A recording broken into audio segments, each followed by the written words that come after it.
लेकिन चीमा साहब दुख के साथ है इस वक्त जो पाकिस्तान के हालात हैं, बिल्कुल किसी को नहीं पता कि पावर इस वक्त जो है इख्तिदार आला किसके हाथ में है, कौन चला रहा है, हुज कॉलिंग द शॉट्स। और इन सारे सर्कमस्टांसेस के अंदर जो हमारे ब्यूरोक्रेसी वाले भाई हैं उनकी लॉटरी है, क्योंकि ना को पूछने वाला रेट उन्होंने डबल कर दिया इन्फ्लेशन के साथ। इस वक्त आप मैं बल्कि अगले दिन सर्वे के हिसाब से जो एशियन डेवलपमेंट बैंक है, आप इन्फ्लेशन के लिहाज से साउथ एशिया के नंबर 1 पर है आप।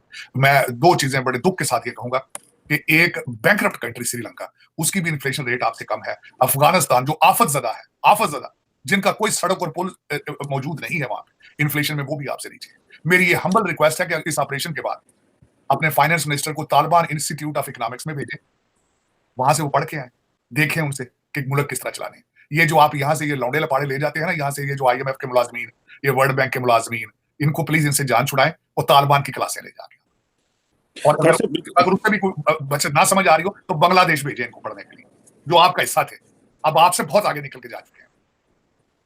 तार साहब, एक स्कीम आई है पाकिस्तान में, सुनने में आ रहा है, ये आपसे रिलेटेड क्योंकि आप बाहर बैठे हैं। जो पाकिस्तान के अंदर करेंसी एक्सचेंज डीलर एसोसिएशन है, उसने कहा है कि हम बैरून मुल्क से जो पाकिस्तानी है उनसे 24 अरब डॉलर इकट्ठे कर सकते हैं। और बेसिकली उन्होंने कहा कि 3 से 4 अरब डॉलर पाकिस्तान के अंदर से भी जमा किए जा सकते हैं।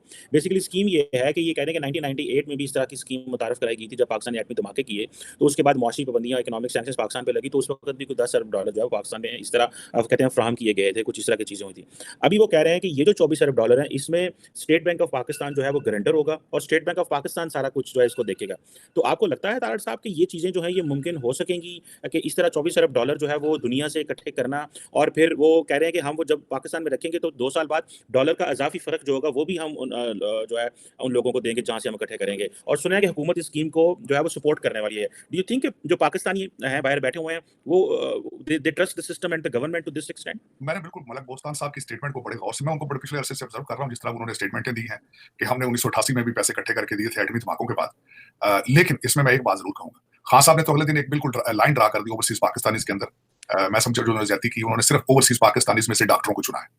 उन्होंने कहा कि सिर्फ यही पाकिस्तान को सेव कर सकते हैं। तो मेरे ख्याल में एक तो डॉक्टरों की जिम्मेदारी बनती है कि पाकिस्तान को बचाएं। ये जो है हमारे जैसे जो मजदूर लोग हैं जो अनस्किल्ड लेबर की शेप में यहाँ पे आए थे, उनमें मेजोरिटी डिगियों में आई थी डंकियां लगाकर। उनसे उन्होंने कहा कि आप कमजोर लोग हैं, आप अपने दाल रोटी का बंदोबस्त करें, आप पाकिस्तान को नहीं बचा सकते। उन्होंने सिर्फ और सिर्फ डॉक्टर हजरात और 10 बिजनेसमैन बड़े उनको कहा कि हम सिर्फ इनसे अपना जो है वो दाल रोटी चलाएंगे। तो एक तो मैं ये क्लियर करना चाहता हूँ कि ओवरसीज पाकिस्तान हमारे अमीरुल मोमिनीन ने हमें मुबर्रा करार दे दिया। उन्होंने कहा तुसी मौज करो, सानू डॉक्टर ही बड़े। तो उसमें एक तो ये जिम्मेदारी डॉक्टर भाईजान की है कि वो कितना जाना चाहते हैं पाकिस्तान। यहाँ पे मैं एक बात जरूर कहूंगा दुख के साथ, चीमा साहब, हम यहाँ पे आते हैं अमेरिका में, ज्यादातर जहां भी जाते हैं हम लोग, हम बहुत कम लोग होते हैं जो पढ़ाई के लिए आते हैं, यहाँ फिर डायस्पोरा का हिस्सा बनते हैं, कामयाब होते हैं। Majority of Pakistan like my self, हम लोग अनस्किल्ड लेबर आते हैं इलीगल तरीकों से, हमें पाकिस्तान रिजेक्ट करता है, हमें जूते मारता है कि हम फिर निकलते हैं वहां से। आज मेरा क्वेश्चन है अमीरुल मोमिनीन से, अमीरुल मोमिनीन साहब, सर जो इस वक्त बंदे गुजरावाला मंडी बहुद्दीन से पैदल चल के जो इटली और ग्रीस और यूनान और जो पहुंच रहे हैं पैदल, वो आपका डायस्पोरा है, आप उनसे पैसे मांग रहे हैं। ये जो बार बार आप नारे लगाते हैं इतना पैसा बाहर से ओवरसीज ने भेज दिया है, सबसे पैसे ज्यादा तो आपको सऊदी अरेबिया से आते हैं, नंबर 1 पोजीशन उनकी है। वो जरा देखा उनके हालात क्या है, उनका आप कौन सी उनको डिग्रियां देकर भेज रहे हैं सऊदी अरेबिया के अंदर, सबसे पहले। और दूसरा उसके बाद जो हम ये जो दूसरा लोग मिडिल ईस्ट से लेबर से तंग आके यहाँ आ जाते हैं, आप उनमें से कितने समझते हैं कि ये सारा कुछ अफोर्ड कर सकते हैं। और तीसरी बात यह है कि आज तक आपने कभी, खास साहब एक जरूर करते हैं, जब भी ओवरसीज पाकिस्तानियों के पैसों की बात करते हैं तो फिर ये भी साथ कहते हैं कि यहाँ पहले अपना हम माहौल ठीक करेंगे ताकि ओवरसीज पाकिस्तानी यहाँ पे इन्वेस्टमेंट करें। वो माहौल ठीक करने के लिए तो 15 साल चाहिए। आपने 4 साल के अंदर कितने ओवरसीज पाकिस्तानी की प्रॉपर्टियां, प्लाट और कब्जे छुड़ाए थे आपने। मैं इन्फॉर्मेशन के हिसाब से कहता हूं, आप तो अपने बहनोई का प्लाट नहीं छुड़ा सके थे लाहौर में, सीसीपी का रिकॉर्ड में मौजूद है चीजें। तो लेकिन उसमें ये बिल्कुल इसी तरह है। मैं एक पंजाबी का जिस तरह एक लतीफा मशहूर था, वो किसी ने कहा था ना कि उन्हें क्या हाथे से निकलने डुबियां रखा दें, कहें जी पिछले 4 साल हम नहीं हालात ठीक कर सके, ये बंदा आ गया है, ये हमारे पास सबसे बड़ा 30 मार खा है, ये अब पाकिस्तान बचाएगा। वही लौंडे लपाड़े ने तुहाडे ना 25-30 साल ਦੇ ਮੁੰਡੇ ਨਾ 12 जिन्हां ਨੂੰ गोल्ड लीफ ਦੀ ਡੱਬੀ ਉਧਾਰੀ ਕੋਈ ਨਹੀਂ ਸੀ ਦਿੰਦਾ, ਕਰਿਆਨੇ ਦੀ ਦੁਕਾਨ ਵਾਲਾ ਉਹਨਾਂ ਦੇ ਮਹੱਲਿਆਂ 'ਚ, ਤੁਸੀਂ ਉਹਨਾਂ ਨੂੰ ਲੀਡਰ ਬਣਾਤਾ। वो कभी भज कहते सन हम इधर से 1.5 अरब डॉलर IMF मुंह पे फेंकेगी। वो यार खुदा कौन सा नया बंदा आपके साथ ऐसा आया है जो आप कहते हैं नहीं जी ये ओवरसीज का मिनिस्टर बनेगा, ये बहुत पॉपुलर है और ये दूध की नहरें यहाँ चलाएगा। खुदा का नाम है हजूर, आप डॉक्टरों को बुला लें अमेरिका से। और सबसे बड़ी मैं एक और बात आपको बताऊं, ये डॉक्टर भाईजान भी जो ज्यादा आए हुए हैं लोअर मिडिल क्लास से आए हुए हैं, मिडिल क्लास पाकिस्तानियों से, ये भी भुख कड्ढन आए ने थे कोई आप ये समझे ना कि यहाँ पे ये मेडिकल रिसर्च के लिए आए हैं, बिल्कुल गलत बात, बिल्कुल गलत बात।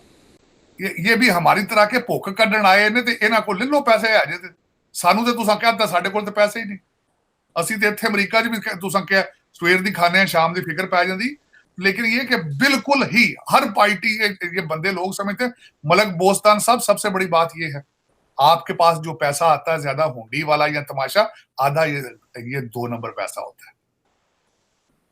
मुझे कोई काबिल फहम आदमी बता दें आप इस वक्त, काबिल फहम कोई जी शऊर आदमी, जी शऊर जिसके पास जिसको अखबार पढ़नी आती हो, मैं ये नहीं कहता कोई पीएचडी इकोनॉमिक्स हो, जो अखबार पढ़ सकता है ओवरसीज पाकिस्तानी, वो पाकिस्तान पैसे भेजेगा। जहां 300 रुपए का डॉलर है हजूर, 300 रुपए का डॉलर, 300 रुपए, और पता ही नहीं कि पाकिस्तान चला कौन रहा है, को भेजेगा पाकिस्तान। खान साहब आपने 4 साल के अंदर वो जो कल आपकी रिपोर्ट निकली है कि आपने बगैर सूद के कर्जे अपने अजीजों को दे दिए हैं $3 बिलियन के अपने दौर के अंदर।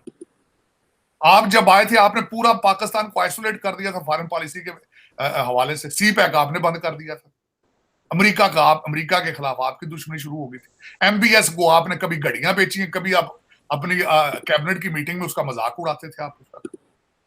कोई मुल्क था जिसके साथ आपने सुबह का शाम इंडिया के साथ तजारत शुरू करेंगे, 2 घंटे बाद आपने माइंड चेंज कर लिया, कहते नहीं जी नहीं हमने माइंड, मेरे कोई आप बताएं 4 साल में कोई ढंग का काम किया हो, मेरे कान तरस गए खुद ये सुनने के लिए कि नहीं इमरान खान साहब ने फलां काम बहुत अच्छा किया, क्या किया था? उस्मान बुज़दार आपका कहां नजर आ रहा है आज, किधर है उस्मान बुज़दार? आप कहते थे वसीम अकरम प्लस है। मेरा मकसद है कोई खान साहब आप इस तरह करें, ये कोई एक इंडस्ट्री पकड़ लें कि मैं टेक्सटाइल को इस तरह करूंगा, मैं यहाँ पे आईटी बना लूंगा, मैं ये ओवरसीज पाकिस्तान इसकी जान छोड़ें।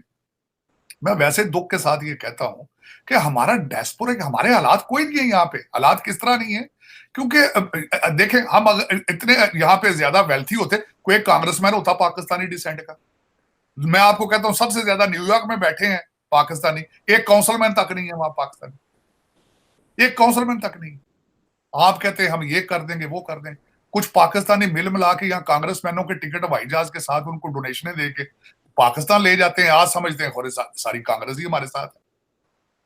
आप बताएं ना, आप हमारे पाकिस्तानी कौन से टक्कर का निकल रहा बंदा जो आगे, मैं कहता हूं जो 15 मिनट खड़ा होकर इंग्लिश में तकरीर कर सकता हो अमेरिकन टॉपिक्स के ऊपर। मैं ये नहीं कह रहा कि वो बात करे कि गुजराड़े छज की हो रहा है, मैं कह रहा हूं, लेकिन कोई है बंदा, होता तो निकल आता ना, अजय बंदा निकल आता, हमें से भी कोई, हमें से भी निकलता ना कोई, लेकिन कोई नहीं, क्योंकि हम लोगों को, हम कौन है यहाँ जो ओवरसीज पाक, हमें आपने रिजेक्ट करके यहाँ भेजा है, हम बॉर्डरों से जलील होते होते यहाँ पहुंचे हैं, और हमें आते पहले 30 साल अपनी भूख कटने हैं। पहले तो आपने देखा होगा कि हम यहाँ आते हैं, पहले 15-20 साल तो लगा के पहले पिंड च मकान बनाने हैं। हाँ, एक करें खान साहब को नई स्कीम आप इंट्रोड्यूस कराएं कि हमारे घर जो हैं, जो हम उधर अपने देहातों में पिंडों में बनाए हैं, उन पे या उनको ले लें किराए पे, या उनको भेज देते हैं जो ओवरसीज पाकिस्तानी डोनेशन देन, मकान ਸਾਨੂੰ किराए दे देन ते या ਉਹਨਾਂ ਨੂੰ ਵੇਚ ਕੇ ਤੂੰ ਕਰ ਲੋ ਜ਼ਬਰਦस्ती, वरना क्या ऐसी मोहब्बत से हम पास आए, साडे नाल मजाक ना करो। हाँ, एक और मिसाल लतीफा सुना जाता, वो कहते शहीदां नाल मजाक ना करो, लेकिन हम एक ऐसी कौम है, पहले आपने जलील करके निकाला है, हमें वहां नौकरियां आपने नहीं दी, ठीक है जी, हमें, मेरा मतलब कोई फ्यूचर नजर आता है तो कोई जाता है बंदा बाहर जाके जलील होता है बंदा अपने घर में, पहले तो जलील करके निकाला है, अब कहते हैं जी पैसे दो, चाहे वो मलक बोस्तान हो चाहे अमीरुल मोमिनीन हो। मैं मलक बोस्तान साहब से कहूंगा यार मलक साहब, सबसे पहले तो आप ये फेवर दें, आप जाएं जमान पार्क, खान साहब से लिस्ट लें, वो जो डॉक्टरों की लिस्ट है, उनसे राब्ता करें कि आप हमें पैसे भेजें, उन टैक्सी ड्राइवरों क्यों तुम तंग कर रहे हो जी, डोर डैश वाले ते ऊपर वाले क्यों तंग कर रहे हो, वो बेचारे जगह ही शहीद ने। शहीदां मजाक करना बंद करो। तार साहब, ये दुनिया में कहीं मिसाल नहीं मिलती कि किसी हुकूमत ने अपने लोगों को कहा हो कि हमारे अपने मुल्क में वापस पैसे भेजें और डॉलर भेजो, हम उस डॉलर से जो है वो फाइनेंशियल स्टेबिलिटी लेके आएँगे, मैक्रो इकोनॉमिक इंडिकेटर्स बेहतर होंगे, फॉरेन एक्सचेंज रिज़र्व ऊपर जाएगा, इंटरनेशनल इन्वेस्टर जो है उसका कॉन्फिडेंस जो है वो बहाल होगा। तो ये दुनिया में कहीं मिसाल मिलती है और ये तो कभी किसी ने नहीं कहा। तो ये पाकिस्तानी क्यों तार साहब, आप खुद आपने आप अमेरिका में एक सक्सेसफुल बिज़नेसमैन हैं, पॉलिटिशियन हैं, आपने अमेरिका में बड़ा नाम बनाया है। ये क्यों ये क्यों क्या तकलीफ है पाकिस्तानियों को जो इतने पैसे भेजते हैं वहाँ पे? जी, ये वतन से मोहब्बत है, ये उसकी हुकूमतें नाजायज़ फ़ायदा उठा रही हैं मुल्क से नहीं, मोहब्बत का? अब ये आपको किसने कहा कि ओवरसीज पाकिस्तानी पीटीआई को पैसे भेज, वो अपने माँ प्यो ईद ही भेजने दे कह दिंदे ने यार सानू पैसे ही नहीं आ गए। हूँ अज ईद वाला आपने अभी कहा कि जी इतने बिलियन इस महीने आ गए, वो ईद है ना 2.5 भाई। बिलियन डॉलर अभी गए हैं, हाँ, इस महीने गए हैं। ईद है, रोजे चल रहे हैं। ते भुख ना तुसी जिन्होंने माँ प्यो पीछे बैठे ने उन्होंने उनको पैसे तो भेजने हैं। ये किसने गलतफहमी आपके मुंह में डाल दी आपके ये बात में कि ये पीटीआई उनको भेज रहे हैं ओवरसीज पाकिस्तान। वो अपने माँ बाप को भेजते हैं, वो अपने बहन भाइयों को वहां भेजते हैं। आप कह देते नहीं जी पीटीआई को पैसे आ रहे हैं। और दूसरा उसमें चीमा साहब सबसे बड़ी बात यह है, आपने कभी मुल्क ऐसे देखे हैं जो 76 साल से खैरात पे चल रहे हो?